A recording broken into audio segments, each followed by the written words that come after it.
Di video kali ini kita ingin coba lihat penelitian-penelitian ya sobat ya, tentang hubungan musik dan kecerdasan gitu ya sobat ya.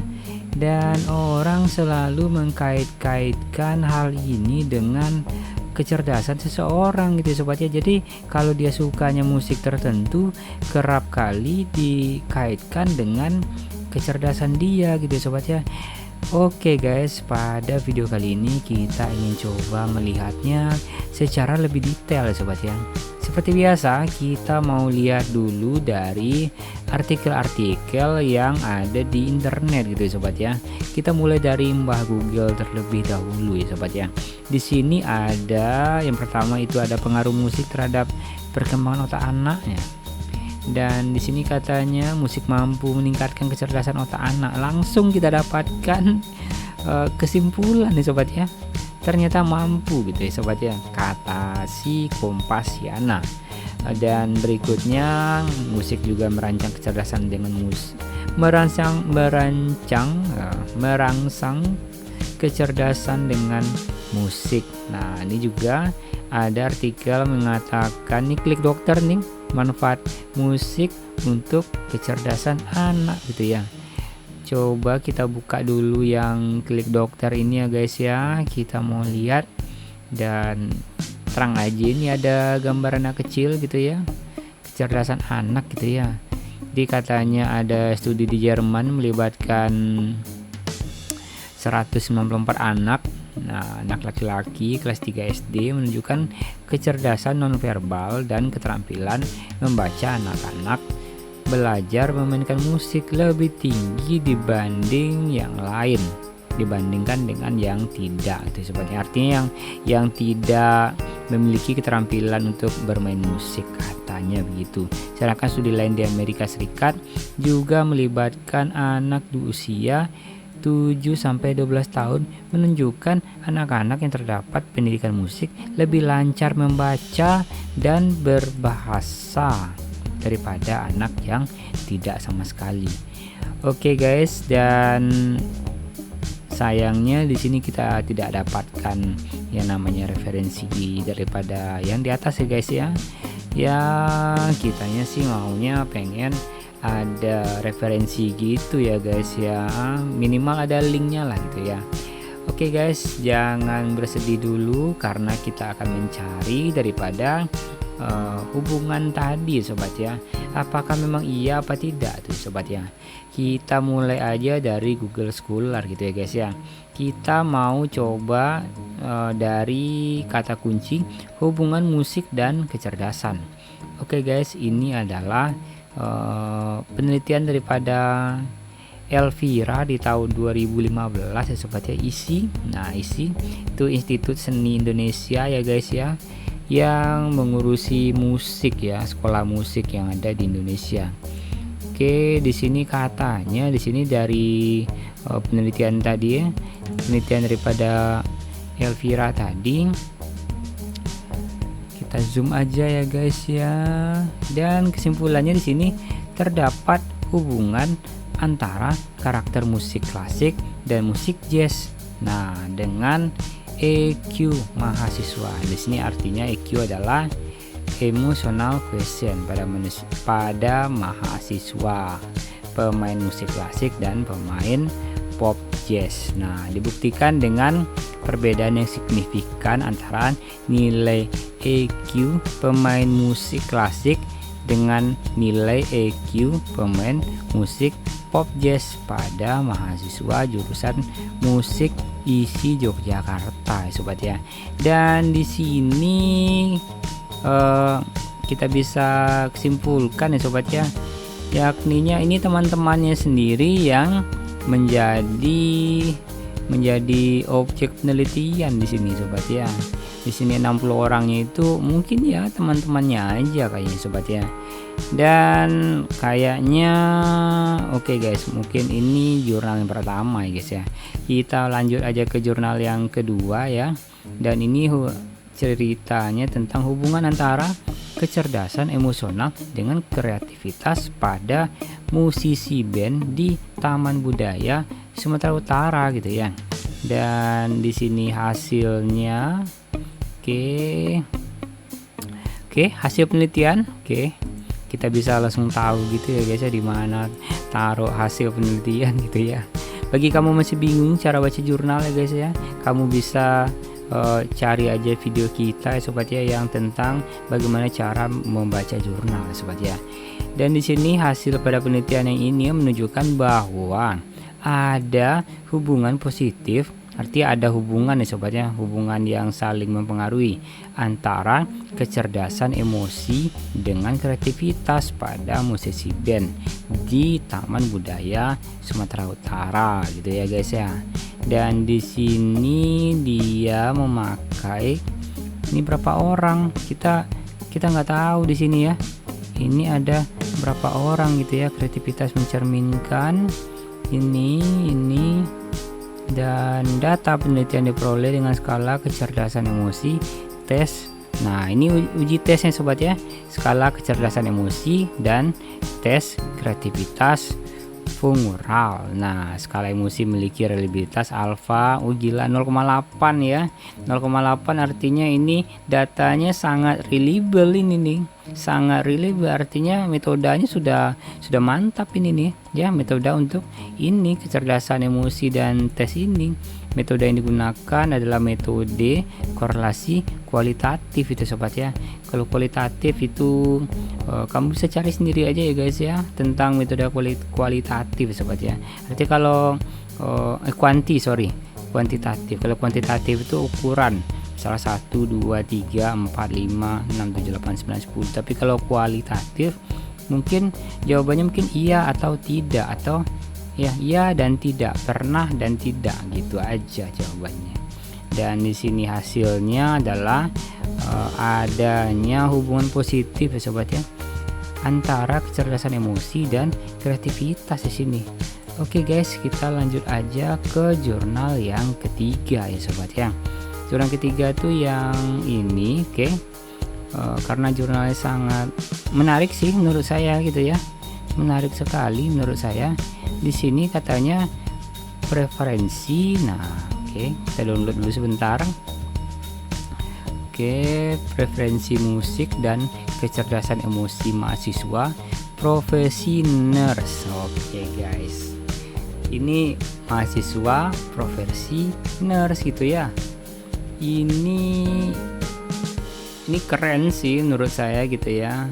Artinya dengan adanya riset ini ya sobat ya, kamu bisa meneliti dari berbagai macam profesi di sini guys. Ini udah nurse ya. Mungkin nextnya mungkin dokter salah. Sorry ya guys ya. Bukan dokter maksudnya, tapi dokter gitu ya. Ada profesi dokter, ada profesi apoteker juga. Mungkin ada profesi akunting mungkin ya sobat ya, atau profesi kamu silahkan ditulis aja di kolom komentar gitu sobat ya. Dan di sini hasil daripada penelitiannya sobat ya. Penelitian selanjutnya juga dapat menunjukkan ukuran observasi. Nah, mana ini hasilnya? Hasilnya mana ini? Nah,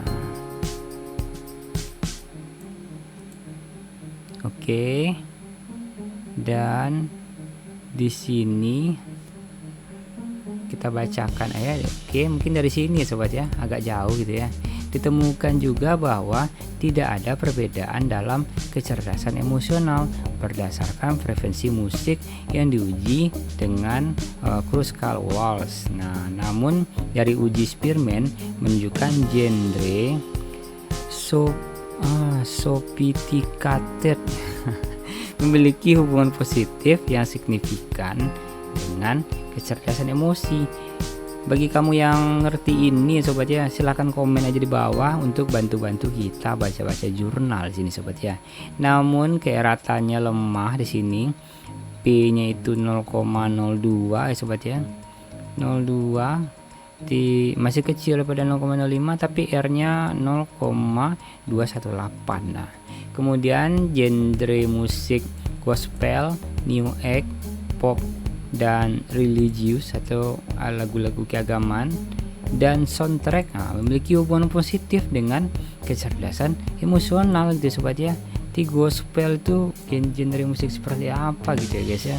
New Age juga mungkin ada, kalau ada yang tahu mungkin ya, salah satu band ataupun musisi ataupun penyanyi yang genrenya gospel, New Age. Kalau pop nih sudah pada tahu gitu ya guys ya. Religius itu mungkin kayak Opik gitu ya, dan penyanyi soundtrack itu kayak soundtrack Naruto gitu ya, atau soundtrack Dragon Ball gitu ya, soundtrack anime. Nah, mungkin ini memiliki hubungan positif dengan kecerdasan emosi. Sedangkan pada musik punk gitu ya, musik punk memiliki hubungan negatif gitu ya, berarti nggak ada hubungannya dengan kecerdasan emosional gitu ya. Walaupun keeratan hubungannya lemah di sini. Yakni rekomendasi bagi mahasiswa profesi nurse agar bijaksana memilih aliran musik yang tepat guna meningkatkan kecerdasan emosional gitu sobat ya. Nanti gawatnya kalau ngamuk ini pada ini pasiennya gitu ya sobat ya.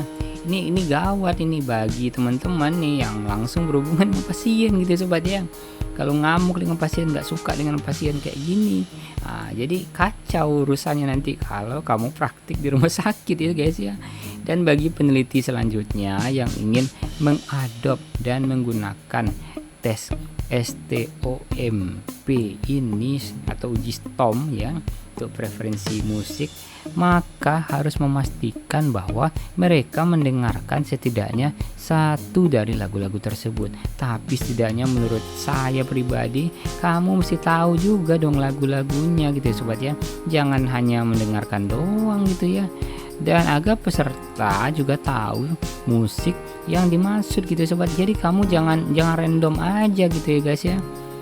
Dan penelitian selanjutnya juga dapat melakukan pengukuran observasi pengakuan langsung ya, perilaku langsung dengan memberikan ujian situasional untuk menguji kecerdasan emosi daripada partisipan ini sobat ya, untuk menggunakan kuesioner gitu ya guys ya. Tapi kalau menurut saya nih kuesioner kayak gini ini wajib dilakukan uji reliability dulu ya sobat ya, dan uji validity ya sobat ya. Karena kalau nggak ada itu nanti bisa kacau penelitiannya gitu ya, bisa-bisa nggak ada guna penelitiannya kalau nggak ada kedua uji tersebut gitu ya sobat ya. Oke guys, kita lanjut aja ke jurnal berikutnya ya sobat ya. Ini judulnya pembelajaran matematika dengan menggunakan kecerdasan majemuk, mungkin enggak ya sobat ya. Dan ini media musik dan lagu pada proses pembelajaran gitu sobat ya. Media musik dan lagu pada proses pembelajaran itu maksudnya itu belajar pakai lagu gitu ya. Oke, daripada penasaran, kita mendingan download aja jurnalnya ya sobat ya. Kita akan langsung baca abstraknya di sini. Nah, di sini media musik dan lagu pada proses pembelajaran. Oke guys ya, langsung aja kita ke hasil penelitiannya sobat ya. Salah satu jenis musik yang banyak dipakai dalam pengkondisian suasana belajar ataupun suasana kerja adalah musik klasik. Ini adalah musik yang paling banyak dicari orang itu sebenarnya, apalagi yang namanya Beethoven gitu ya. Dan hasil penelitian setidaknya hasil penelitian tindakan kelas. Nah, ini penelitian para guru ini sobat ya. PTK, biasa mereka kenal dengan istilah PTK, menyatakan bahwa musik berpengaruh terhadap proses pembelajaran siswa dalam kelas. Nah, ini gawat ini guys, ini gawat kalau nggak kita luruskan gitu ya sobat ya. Artinya suasana belajar siswa. Nah, ini mesti kita wanti-wanti nih sobat ya. Ini jangan-jangan nanti setelah kamu nonton video ini, kamu cari jurnalnya, lalu jurnal ini menjadi pembelaan bagi kamu gitu ya sobat ya, untuk membawa headset ke dalam kelas dan menyetel lagu-lagu kesukaan kamu gitu ya sobat ya. Dan kamu terang aja di situ nggak memperhatikan lagi namanya guru kamu gitu sobat ya. Atau bagi kamu yang sekolahnya keren gitu sobat ya, tiba-tiba aja meminta speaker untuk ada di kelasnya gitu sobat ya. Dan itu menurut saya sangat ngaco gitu ya. dan itu jangan sampai kamu lakukan gitu sobat ya. Nanti kamu bisa dibully sama netizen gitu ya. Kacau nantinya kan suasana belajar siswa. Nah ini katanya gitu ya, pendidikan di sekolah tidak dapat dilepaskan dari proses pembelajaran. Oke guys, kita sangat setuju sekali dengan itu. Dan juga interaksi guru dan siswa.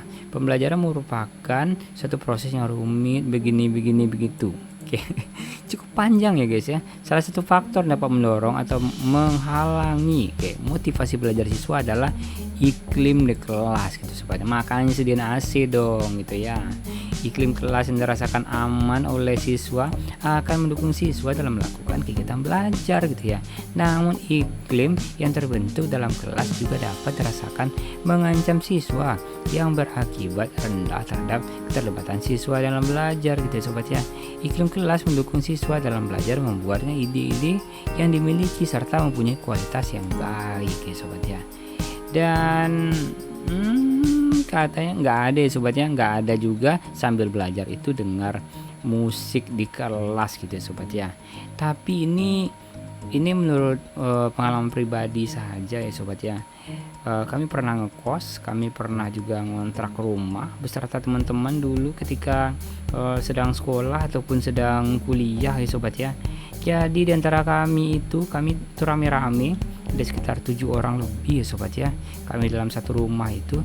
Jadi diantara kami itu mereka gaya belajar mereka tuh berbeda-beda ya sobat ya. Ada mereka tuh yang memang suka mendengarkan musik pakai speaker gitu sobat ya. Ada juga yang dengar musik pakai headset gitu ya. Ada juga yang suka dengan kesunyian gitu sobat ya. Ada juga yang suka dengan membaca dengan lantang gitu sobat ya. Artinya pribadi kita semuanya itu mempengaruhi juga terhadap proses pembelajaran ini sobat ya. Jadi ini nggak harus juga sobat ya. Tetapi menurut penelitian ini, media musik dan lagu katanya memang berpengaruh ya, bahwa musik berpengaruh terhadap proses pembelajaran siswa itu sobat ya. Tapi kayaknya nggak dalam kelas juga kayaknya sobat ya. Artinya dibutuhkan penelitian lebih lanjut lagi. Karenanya kalau di sini harus dilakukan lagi penelitian lebih lanjut di dalam ataupun di luar kelas ya sobat ya. Oke guys, lanjut aja kita ke jurnal yang selanjutnya ya sobat ya. Mudah-mudahan kita mendapatkan jurnal yang mantap nantinya. Oke, ini ada pengaruh musik jazz terhadap kecerdasan musik terhadap kecerdasan emosi pada remaja siswa kelas 11 gitu sobat ya. Oke, ini ada penelitian dari Undip. Nah, kita mau coba lihat aja ya sobat ya, apakah ada yang bersifat menentang di sini penelitiannya atau malah pro semuanya gitu ya sobat ya. Dan ini kita mau coba lihat satu persatu gitu sobat ya. Dan ini penelitiannya, ini penelitian eksperimen kuasi pada remaja gitu sobat di Semarang. Oke, hasil pengujiannya dilakukan menggunakan teknik Wilcoxon Sign Rank dan Mann-Whitney. Oke sobat ya, ini adalah teknik penggunaan ini sobat ya, teknik ini teknik statistik lah gitu namanya. Dan uji Wilcoxon menghasilkan nilai signifikansi lebih besar pada taraf nyata itu 0,552, artinya lebih besar pada 0,05. Nah, dan hasil penelitian tersebut menunjukkan bahwa tidak ada perbedaan skor kecerdasan emosi. Nah, emosi siswa sebelum dan sesudah perlakuan eksperimen. Artinya dikasih musik ataupun nggak kasih musik jazz pun juga sama gitu sobat ya. Artinya ini penelitian nih harus terang aja. Ini siswanya cuma 10 orang gitu sobat ya. Ya elah judulnya. Pantesan aja gitu sobat ya. Harusnya ini siswanya lebih banyak lagi gitu sobat ya. Misal 200 siswa, atau misalnya kalau nggak cukup satu sekolah itu 200 siswa, mungkin bisa diperbanyak aja sekolahnya gitu, misalnya satu kecamatan ataupun satu RT gitu ya sobat ya. Mungkin akan lebih mantap lagi hasilnya kalau seperti itu. Tapi di sini hasilnya ini sobat ya, hasilnya tidak ada perbedaan skor kecerdasan emosi sobat ya. Sebelum dan sesudah itu sama aja gitu sobat ya. Nah, dan ini berbeda dengan riset-riset yang sebelumnya sobat ya. Oke, dan berikutnya kita masuk lagi ke jurnal yang selanjutnya sobat ya. Jurnal oke, ini SMA juga sama kayak tadi sobat ya. Kita kepo ya sobat ya dengan jurnal-jurnal ini. Oke, ini skripsi pengaruh musik terhadap kecerdasan emosional. Ini SMA ya sobat ya, di Bandar Lampung. Nah, kali ini ini di Semarang gitu sobat ya. Di Semarang itu nggak ada pengaruh katanya. Tapi kalau di Lampung gimana nih anak-anak Lampung nih? Dan di sini nah di sini berbunyi musik dapat meningkatkan kecerdasan emosional peserta didik sobat ya di SMA Bandar Lampung. Artinya anak Lampung ini berbeda. Anak Lampung berbeda dengan anak-anak dari Semarang gitu sobat ya.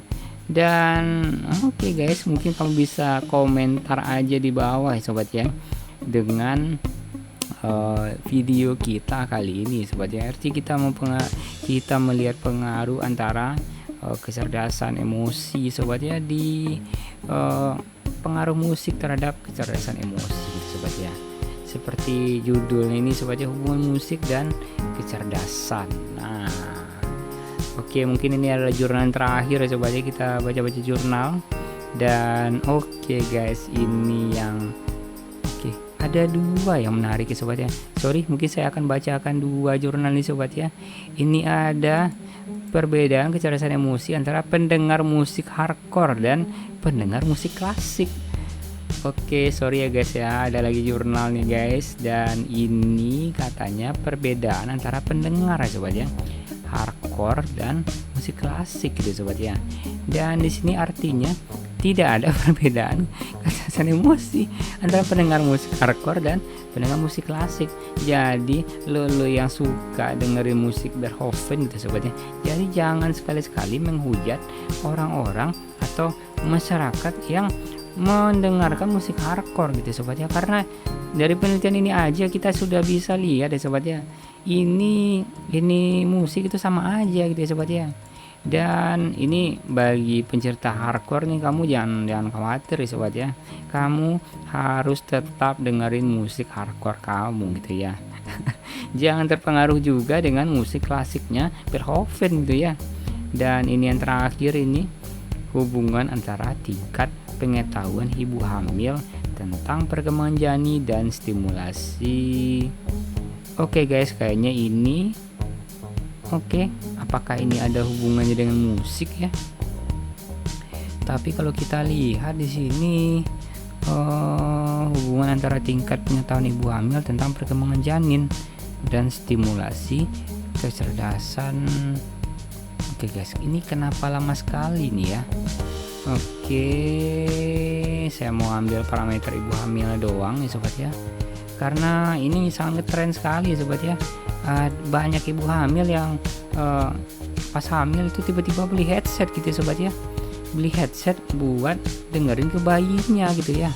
Itu jam penelitian ini untuk mengetahui hubungan tingkat pengetahuan ibu tentang perkembangan janin dengan stimulasi kecerdasan janin dalam kandungan di BPM. Nah, oke, saya mau lihat ada hubungan signifikan antara pengetahuan ibu hamil dengan perkembangan janin itu sobat ya di dalam kandungan BPM. Oke, saya mau lihat ke bawahnya apakah ada hubungan dengan musik itu sobat ya, hubungannya dengan musik.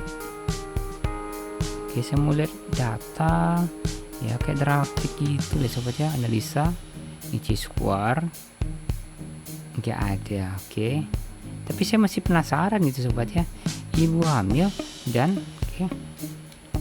hubungan musik dan kecerdasan bayi di kandungan gitu ya. Oke, saya jadi tiba-tiba penasaran gitu sobat ya. Oke, tingkat pengetahuan ibu hamil. Oke, ini yang tadi kayaknya ya. Pengaruh stimulasi musik klasik terhadap perkembangan kognitif anak usia prasekolah. Ini pengaruh pemberian musik klasik senam bayi. Oke, senam bayi. Musik klasik pada senam bayi gitu ya. Oke, mungkin kita coba kesampingkan dulu ya sobat ya. Kita mau coba lihat-lihat jurnalnya, karena ini sangat cengeng banget gitu ya. Tiba-tiba aja ini para ibu hamil mendadak membeli headset di toko musik gitu ya, karena dengan alasan untuk memberikan musik Beethoven kepada para bayi-bayinya gitu ya. Dan ini sangat merupakan fenomenal gitu ya. Dan juga oke, ini sepertinya sebuah aduh, sorry guys, kayaknya ini bukan jurnal ya, tapi ini sebuah skripsi gitu ya, yang cuman 10 lembar doang gitu ya. Dan yang gak enaknya lagi, ini cuma pendahuluan doang gitu ya, pendahuluan doang. Dan ini pengetahuan ibu hamil tentang musik klasik mendukung. Oke guys, kayaknya ini mungkin yang mendekati dengan apa yang kita cari gitu ya. Ini karya tulis ilmiah. Oke, nggak apa-apa, karya tulis ilmiah pun juga nggak apa-apa gitu ya. Ini ditulis oleh Krisdayanti. Why, mantap coy, ini Krisdayanti ini nulis jurnal itu ya. Krisdayanti ini harusnya nyanyi gitu ya, tapi Krisdayanti kali ini ngasih tahu kita tentang pengetahuan ibu hamil tentang musik klasik mendukung kecerdasan janin gitu ya. Oke, kita langsung aja ke hasilnya sobat ya. Dari penelitian ini simpulkan bahwa banyak ibu hamil mendadak membeli headset gitu ya. Bukan, artinya banyak ibu hamil yang memiliki pengetahuan baik tentang musik klasik. Pengetahuan yang baik dapat meningkatkan kemampuan kognitif janin, termasuk kemampuan sensorik dan kemampuan motorik, serta keseimbangan otak kanan dan kiri, sehingga diharapkan ibu hamil mendengarkan musik klasik untuk petugas kesehatan agar lebih maksimal dalam memberikan kelas tentang musik klasik, karena hal ini mempengaruhi masa depan janin. Oke guys, ini perlu diluruskan lagi ya guys ya. Tapi kalau menurut jurnal ini loh ya, menurut jurnal ini maka kesimpulannya bahwa ini yang mendengarkan musik klasiknya adalah gitu ya, yang harusnya mendengarkan musik klasiknya ya sobat ya, ini harusnya si ini gitu ya, bukan ditempel di perutnya gitu ya. Nah oke, saya mau bol aja sobat ya, saya mau langsung kasih tahu aja di sini sobat ya. Jadi sehingga diharapkan ibu hamil mendengarkan musik klasik gitu sobat ya. Jadi dari kata-katanya aja sudah ketahuan gitu. Jadi yang mendengarkan musik itu ibunya, bukan si bayinya gitu sobat ya. Bukan bayi yang ada dalam kandungan gitu ya sobat ya. Dan itu banyak juga headset yang jadi korban gara-gara itu ya sobat ya. Nih headset dibeli bagus-bagus gitu sobat ya, memang didesain buat ini telinga gitu ya sobat ya, tapi ini buat ditempel di perut gitu sobat ya, supaya bayinya itu bisa mendengarkan musik klasik gitu sobat ya. Atau nggak jarang juga yang mendengarkan lantunan ayat suci Al-Qur'an di situ sobat ya. Dan di sini makanya ya sobat ya, bukan bayinya mendengarkan tapi ibunya tuh sobat ya. Kalau untuk yang berhubungan dengan spiritual ataupun agama, ini ibunya yang mengaji sobat ya, atau mungkin ayahnya mungkin ya sobat ya, yang mengaji untuk ibunya gitu ya sobat ya. Oke guys, mungkin sampai di situ aja video kita kali ini. Dimulai dari hubungan kecerdasan tadi sobat ya, dari mahasiswa, habis itu turun ke SMA, habis itu turun ke bayi gitu sobat ya, bayi yang belum lahir gitu sobat ya. Dan seperti biasa, bagi kamu yang suka video kita kali ini, silahkan like videonya, nggak maksa kok, cuman minta like doang ya sobat ya. Dan jangan lupa komen di bawah jika kamu ingin bertanya ataupun ingin meluruskan sesuatu sobatnya, atau ingin merequest video baru gitu sobat ya. Dan subscribe channelnya gitu ya, channelnya subscribe juga yang tombol merah itu. Dan sampai jumpa di video selanjutnya.